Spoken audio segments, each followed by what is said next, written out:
Hello everyone. This video I'm going to talk about duties of bailer and bailee. So before that, what is contract of bailment? So that a bailment is a delivery of goods by one person to another for definite purpose. And suppose simply you can say if you deliver some goods for some purpose, and that we can say it's a contract of bailment. So in this case, there are two persons involving in a bailment. That is, we can say bailer and bailee. The person who is delivering the goods is called the bailer, and the person to whom they or delivery is called bailee. So to whom the goods is delivered is called as a bailee. So in that contract, that two persons have duties, and that is I'm going to tell you what are the duties is there in the bailment, bailer and bailee.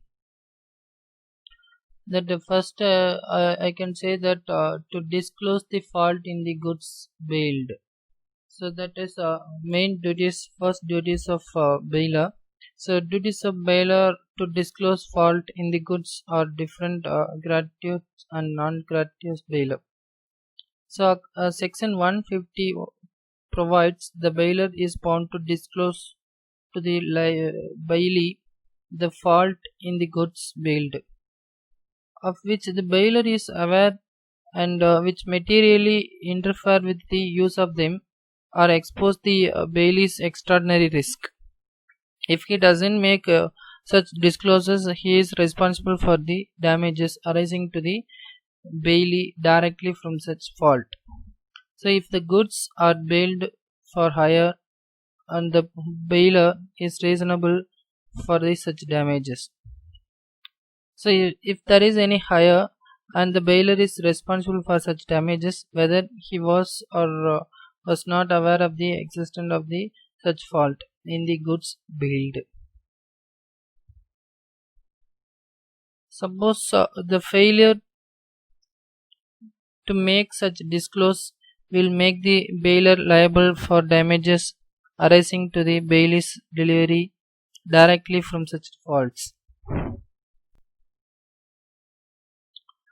For example, A lends a horse which he knows to be vicious to B, and he doesn't disclose the fault that the horse is vicious. The horse run away, B is thrown and injured. So A is responsible to B for damages sustained here. Next I can say that to repay necessary expenses in case of gratuitous bailment. So that already we have discussed the two types of bailment: gratuitous bailment and non-gratuitous bailment. Suppose according to the section 158, whereby the conditions of the bailment, the goods are to be kept, are to be carried, or have to be work done upon them by the bailee for the bailer, and the bailee is the receive no remuneration. The bailer shall repay to the bailee the necessary expenses incurred by him for the purpose of bailment. For example, if a horse is lent for a journey, the expenses of feeding the horse would be borne by the bailee. That's an ordinary expenses. But if the horse becomes sick and expenses have been incurred for its recovery, the bailer should have the to pay it for extraordinary expenses. That we can say that to repay the necessary expenses in case of gratuitous bailment. And next we can say that to repay extraordinary expenses in case of non-gratuitous bailment.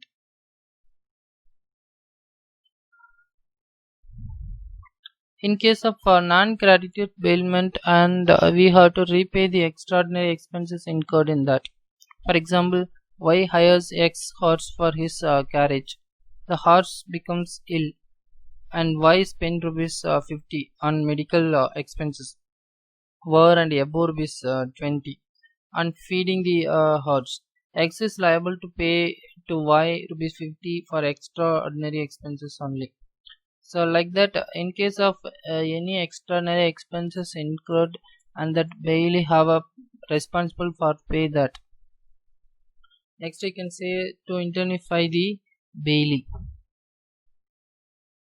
If the borrower is compelled to return the goods in case of gratitude bailment before the specified time and suffered loss which exceed the benefit derived by him, the bailiff's duty is to indemnify the borrower such loss. That is, you can say the bailiff has to indemnify the loss if incurred or defective title of the goods. And next you can say that to receive back the goods. See, he has a right to receive the goods back. So when the bailee return the goods after the purpose is fulfilled or the time is expired, it is the duty of the bailiff to receive back the goods. In case of the bailiff refuse to receive back the goods, he is liable to pay compensation to the bailee who incurred expenses maintaining the same. Next we discuss about duties of bailee. That first duty you can say to take a reasonable care. That is one of the most important duties of bailee. So according to the section 151, in all the cases of bailment, the bailee is bound to take as much care of the goods bailed to him as man of first you can say to take a reasonable care. As a prudent man would take care of his own goods. If any loss or damages incurred to the goods bailed in spite of the due to care, he will not be liable for any such loss or damages. The burden of proof is on the bailee to show that he was not a negligent. So according to the section 151, in all the cases of bailment, the bailee is bound to take the much care of the goods bailed to him. The bailee is not answerable for any losses to goods bailed caused by an act of God, lightning, or flood, or natural disaster like this. Then next you can say that not to make any unauthorized use of goods. So if the bailee makes any use of the goods bailed which is not according to the conditions of bailment, he is liable to make compensation to the bailiff for any damages arising to the goods from the during such of the uses of them. For example, A lends a horse to B for his own riding only, and B allows C, member of his family, to ride the horse. C rides with care, but the horse accidentally falls and injured.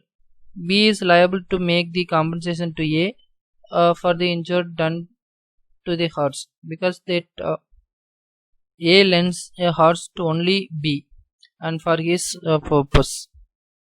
So that we should not make any unauthorized use of goods. Next I can say that not to mix with the goods with his own goods, and the bailee should not mix the goods bailed with his own goods. If he mixes the following rules: if the bailee with consent of the bailiff mixes the goods of the bailiff with its own goods, the bailiff and the bailee shall have an interest in proportion of their respective shares. in the mixture of thus produced. For example, A bails 1 bag of sugar to B. B, with the consent of A, mixes A's sugar with the 3 bags of his own. Here A and B have an interest in that mixes in proportions of 1:3. And next we can say not to set up adverse title.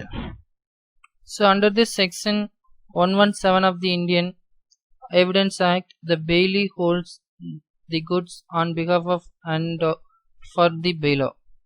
He cannot deny the title of the bailer. It is the duty of the bailee to return the goods only to the bailer, even though the third person is claiming title over them.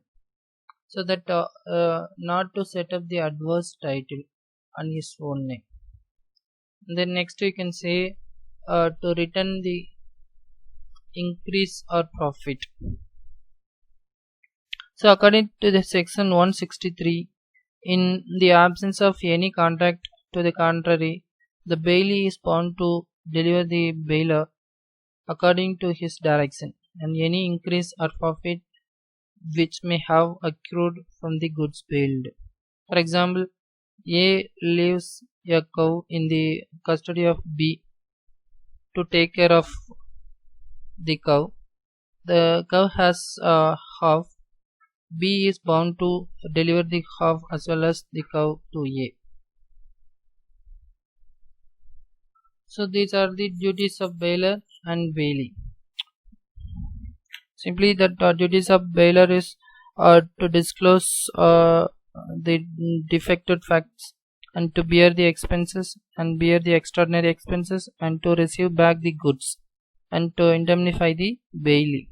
And duties of bailee is to take care of the goods and not to make unauthorized use and to return the goods bailed and not to mix the goods with own and to deliver the accreditation to goods and not to set up adverse title. Thank you.